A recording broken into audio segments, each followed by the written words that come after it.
America experiences a great surge of commercial development, technological innovation, and industrial growth at the beginning of the 19th century. You can't just declare it and say we have this fascination with gadgetry and technology has done so much for us and we've become world leaders. Well, how did that happen? Well, the legal system changes dramatically in order to encourage individualistic economic competition precisely in this period. This is also a story about winners and losers. I mean, somebody's paying for the economic, technological development of the nation. So you ask the question, how do I do that? Or how can one do the energy, excitement, and perils of the rise of capitalism. Today, on a biography of America.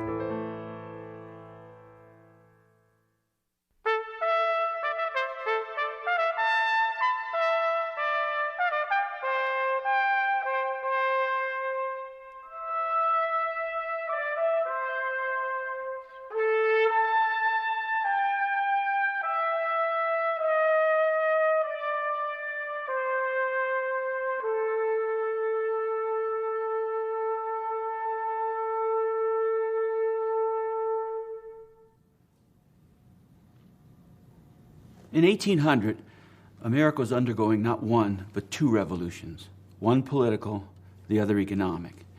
The forces unleashed by these twin revolutions, democracy, industrialization, and capitalism, developed in tandem and transformed the look and character of the country. There's a world of difference between the America of Thomas Jefferson and that of Theodore Roosevelt. In 1801, when Jefferson was inaugurated, the United States was a new, underdeveloped country of just over 5 million people. Although it was a country shaped by immigration, immigrants from one country, England, made up half the population. Some adventurous pioneers had moved west to the Appalachian Mountains, but America was still a seacoast settlement, hugging the Atlantic shoreline. It was a prosperous nation, but it lagged far behind England, which was industrializing furiously. And with only 10% of its population living in cities and towns, it was still overwhelmingly agrarian. In 1801, all this was about to change. And the change would be sudden, explosive, and deeply disorienting. In the next century, the nation's boundaries would expand enormously, the result of a relentless westward push. And as America expanded, immigration, capitalism, and technology would reshape the land, old places as well as new ones. In 1901, when Theodore Roosevelt became president, more than 77 million Americans lived in a continental empire that stretched from sea to sea. And Roosevelt's America was a veritable nation of nations, a melting pot for over 30 nationalities. 40% of Americans still worked on farms in 1900, but an equal number lived in cities. And by this time, America had surpassed England as a leading industrial nation on earth. The forces responsible for these sweeping transformations were gathering as the 19th century began. The American Revolution broke the back of state-regulated mercantile capitalism and opened the way for a market revolution that produced the world's most dynamic economic system. This was the kind of capitalism that Adam Smith, the Scottish economist, had called for in his master work, The Wealth of Nations, which was published, interestingly, in 1776. Smith argued that the production of wealth would increase dramatically if individuals were allowed to pursue their self-interest with little interference from government. And in serving their own interest, individuals would serve the public interest, unconsciously, as if guided, as he said, by an unseen hand. Better the unseen hand than the hand of the state. Here were radically new ideas, but not to Americans. Smith's theory coincided with a long-developing American tradition of individualism in opposition to government interference. America, not Britain, would be the great testing ground of Adam Smith's ideas. Almost everyone recognizes Smith as the founder of laissez-faire economics.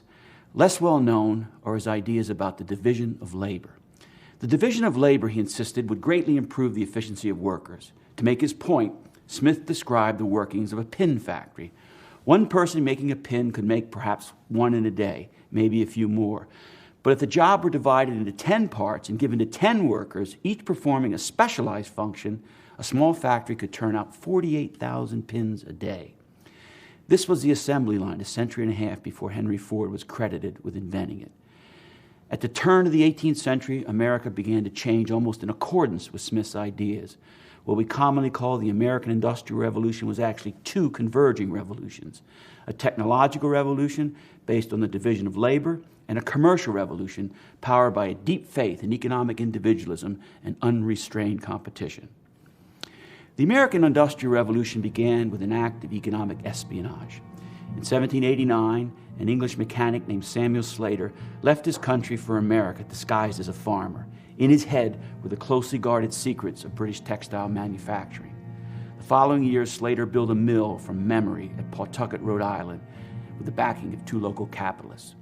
It was America's first factory. Slater's mill was a place for making textiles, the woven fabrics used for clothing and hundreds of other products. The cotton cloth was manufactured by spinning machines powered by water. Since America had not yet discovered great deposits of coal, its embryonic industrial revolution would be a revolution primarily in water-powered textile production. Slater's biggest problem was finding laborers. Unable to induce farmers to work in his mill, he hired orphans and poor children who were wards of the town government, paying them 25 cents a week. This was America's first industrial workforce. A new age had begun, and it was the cause of concern and debate.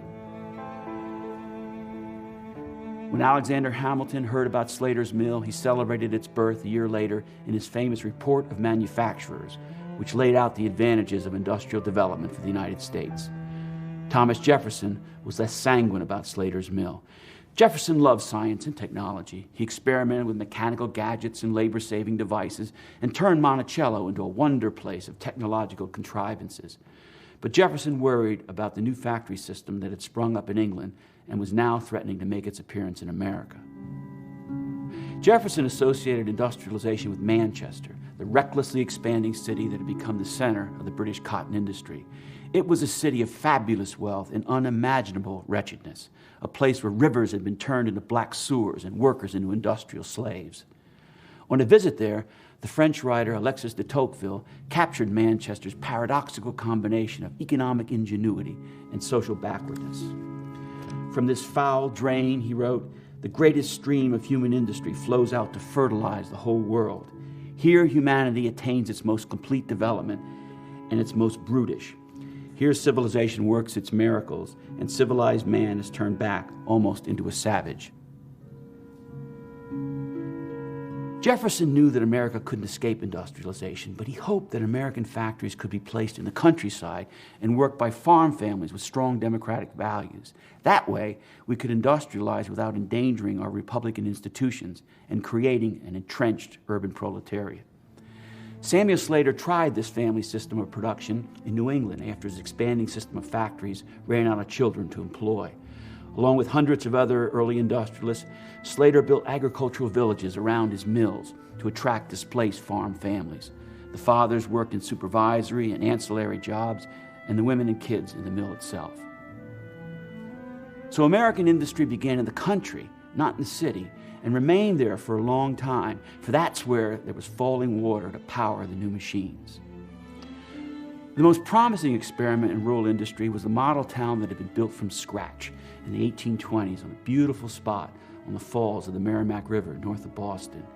It was named after another industrial spy, Francis Cabot Lowell. Lowell, a Boston merchant, had gone on a tour of British textile mills, memorized their technological secrets, and on his return to America began building a textile empire. Lowell became its queen city. What made Lowell unique was its workforce. It was made up almost entirely of young unmarried women recruited from local farms. To attract them, a wholesome, handsomely landscaped community was constructed, the American answer to Manchester. For a promising moment, America looked like it would be the great exception, the only country to industrialize without savaging the environment or debasing the workers. The women of Lowell lived in clean, orderly boarding houses supervised by matrons.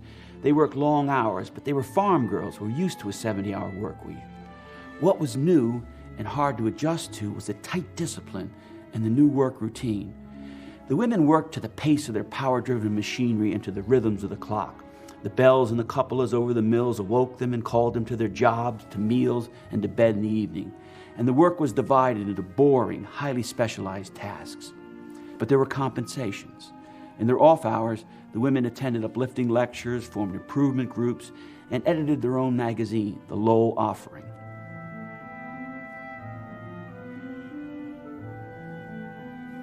For the mill owners, the secret to the system was the rotating workforce. When workers built up a dowry or helped send a brother through college, they left.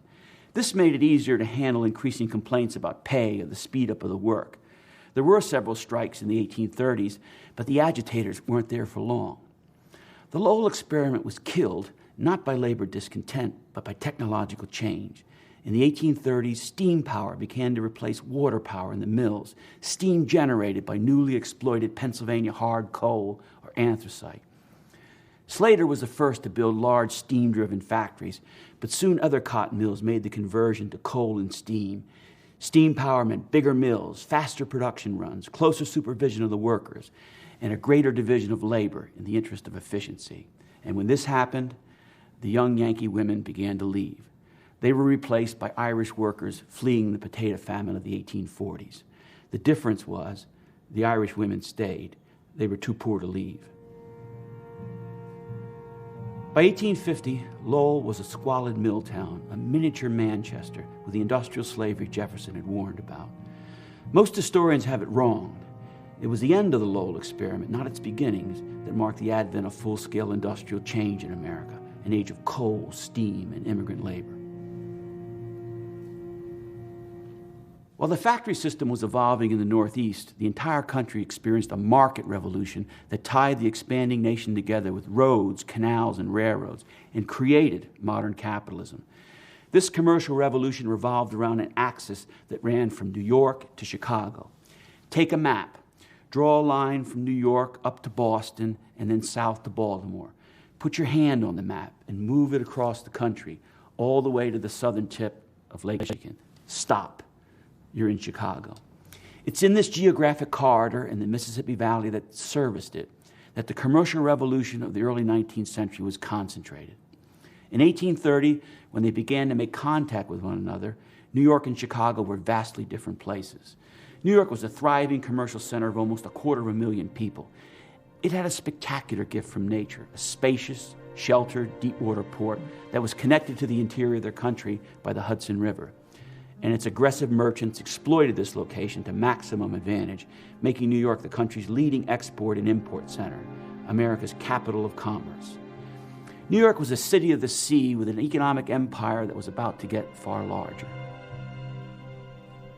In 1825, the Erie Canal opened for business from Buffalo on Lake Erie to Albany at the head of the Hudson River.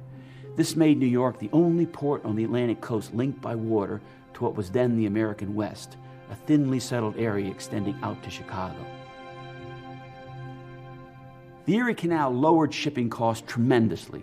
Now pioneering farmers in the West could ship their grain, lumber, and salted pork through frontier lake ports like Detroit all the way to New York. And New York could transship them almost anywhere in the world with its magnificent merchant fleet. The canal that helped make New York the country's busiest saltwater port would soon make Chicago the country's busiest freshwater port.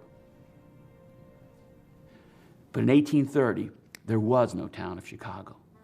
Chicago then was an isolated fur trading post on the far edge of the American settlement, a dismal prairie swamp located on a small river that fed into Lake Michigan. The richest man in New York, Jacob Astor, had extended his fur trading empire out to Chicago, but the destinies of these two places would be more tightly connected in future years. Nature had paved the way aeons ago during the last ice age. When the glaciers that covered the northern part of the continent began to melt, they created a rushing river that swept south from the Great Lakes and cut a gap through the Appalachian Mountains, the Mohawk Pass. The Erie Canal and later railroads running between New York and Chicago passed through this gap. Because of the Mohawk Pass, there's no mountain barrier between New York and Chicago as there is between other eastern ports in Chicago. This gave New York a huge advantage over its rival eastern cities and united the economic destinies of New York and Chicago. The completion of the Erie Canal encouraged the newly formed state of Illinois to begin a canal project of its own. It would drive a canal from the Chicago River down to the Illinois River, which flows into the Mississippi. This canal would create an all-water highway from New York down to New Orleans, with Chicago situated at one of its key junctures. It was rumors of this canal that first brought New York speculators to Chicago to assess its economic potential. What they saw didn't impress them. Because of the drainage problems, most of the place was underwater for a good part of the year, and most of the inhabitants were wild, hard-drinking French Canadians who had married into Indian tribes. The place had 3 raucous taverns, but no church or schoolhouse. The only thing Chicago had going for it was its location, but that was enough to interest New York money. Chicago's river gave it a protected harbor, and the river wound south and would, with the building of the new canal, become an open door into the tall grass prairie, the most splendidly endowed agricultural region in the world. With a canal, Chicago would become a jumping-off point for the settlement of a great part of the Louisiana Purchase. The building of Chicago is a great American story. Chicago's early history is a history of the early American West, a place that was opened up, like the rest of the West, by cities, not by pioneering farmers, as the historian Frederick Jackson Turner argued. The settling of the frontier was one of the most ambitious city-building efforts in history, and no city in the West, in the world in fact, grew faster than Chicago. By the time of the Civil War, Chicago was the master metropolis of the movement, a gateway city connecting new farms and towns of the West with the expanding industrial economy of the East. So what explains this place? How did it grow so spectacularly? It wasn't all location. Nature had blessed Chicago, but cities are not ordained by geography. They're existential, products of human initiative. The source of Chicago's early success was its visionary capitalists, money makers, as well as city builders. Most of them were young men of modest means from New York and New England. Men like William Butler Ogden, the town's first mayor and master builder, and Gurdon Saltonstall Hubbard, who turned in his Indian buckskins for a frock coat and tie and became one of the town's richest men. They were gamblers who risked everything they had on Chicago, investing in swampland in the hope that the canal would turn a mud hole into a metropolis. Their economic prospects were tied to the town's economic prospects. Having invested heavily in Chicago real estate, every improvement they made, be it a road or a building, added to the town's wealth and their own. It was the working out of Adam Smith's notion that self-interest promotes the public interest. In chasing wealth, they built a great city. Chicago was the creation of what the economist John Maynard Keynes calls those beasts of capitalism, risk-taking and innovation, and it embodied better than any other place the brutal and inventive vitality of the 19th century. You can underscore that word brutal. When city lots went up for sale to help pay for the canal, speculators poured into Chicago, and this created pressure to remove the peaceful Potawatomi Indians. The Potawatomi claimed most of the land around Chicago, but this land had become too valuable, it was argued, to be left in the possession of savages. So the Indians were displaced in a land swindle masquerading as a treaty negotiation. And with them went the French-Canadian forest traders, walking silently with wives and half-breed children to government reservations further west. This is how Chicago was turned at the very moment of its birth from a pre-capitalist French and Indian trading post to a capitalist Anglo-American town. The symbol of this cultural transformation was the grid. When Chicago was designated as a future canal town, it was laid out by state surveyors in a grid or checkerboard pattern. The grid turned land into real estate, a commodity to be bought and sold. Land went to the highest bidder, and to remove land from the market for public use, such as parks or public squares, was considered a waste of a profit-generating resource. So early Chicago had no public squares and only one small park. When the city was built up, people were forced to go to cemeteries and use them as picnic grounds. Chicago's founders envisioned a great future for their adopted town. There was only one problem. Chicago had no money. Enter William Ogden. Problem solved. Ogden, a New York state legislator, was sent to Chicago by New York capitalists who had bought land there on speculation. He hated the place at first, but saw its potential and set himself up as a conduit for New York money that began streaming into Chicago. Ogden and his business associates then set about building a town and connecting it to the rest of the country. They built plank roads to grain farms out in the prairie, established lake trade with the east via the Erie Canal, and tapped New York capital to complete the building of the Illinois and Michigan Canal. And they built an urban infrastructure of banks and businesses, roads and bridges, packing plants and grain elevators, libraries and schools. These prairie capitalists were ceaseless innovators.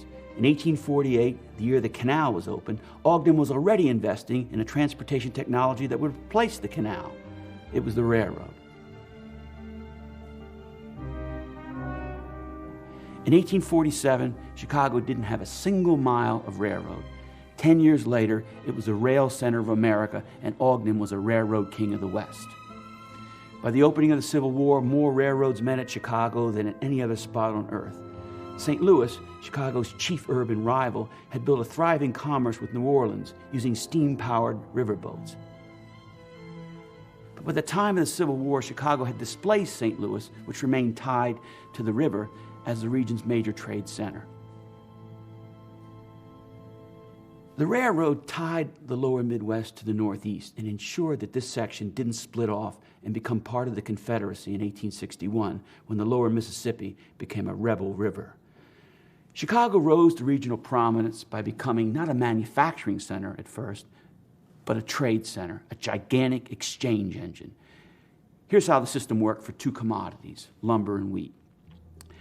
Chicago sat between two different ecosystems, the timber-rich lands of upper Wisconsin and Michigan and the treeless prairie. And it was built on Lake Michigan, the water corridor that connected them.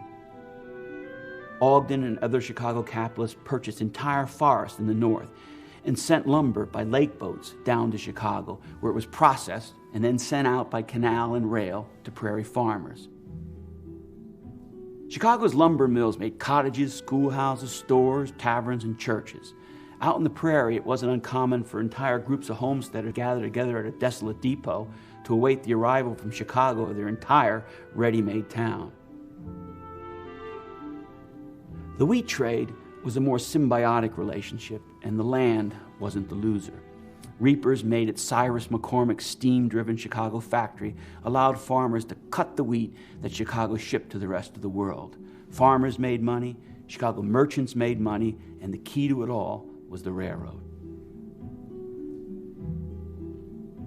Railroads were prohibited from entering the congested heart of Manhattan, but in freewheeling Chicago, where money-making was unimpeded by government restraints, the railroad steamed right into the center of town, creating tremendous noise and congestion, and killing or mangling 2 persons a day at unprotected rail crossings. As one foreign visitor said, "It's cheaper to kill people than to elevate the railroads, and human life in Chicago is nothing compared with money." Chicago was the American Manchester, the place people visited to see the new economic order.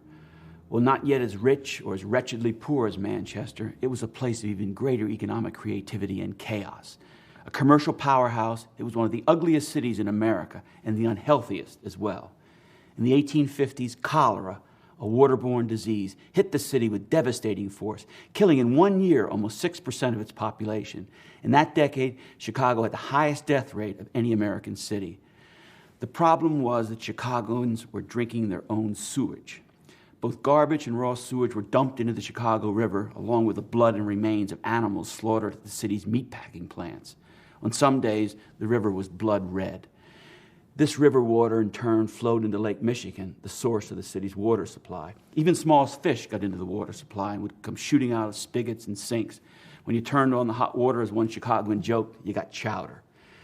There was no joking, though, about cholera, which struck people with terrible suddenness and killed them in a day. Finally, public fear and outrage forced the city to act to save itself.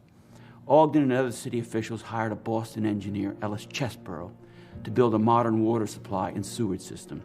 Intake tunnels were driven far out into Lake Michigan, and the Chicago River was reversed by a process of dredging and pumping.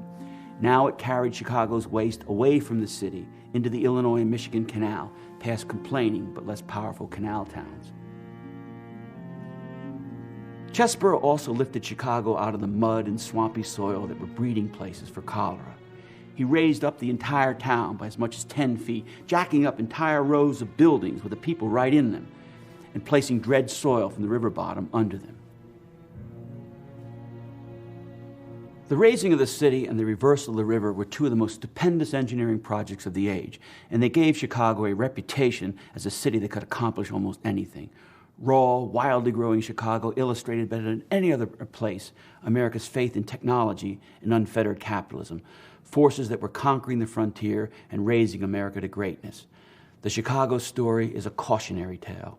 Self-interest doesn't always lead in the benign direction Adam Smith hoped it would. These same forces of capitalism and technology would shape the country even more emphatically after the Civil War, making America and Chicago great opportunity centers, but also scenes of economic excess, injustice, and unrest.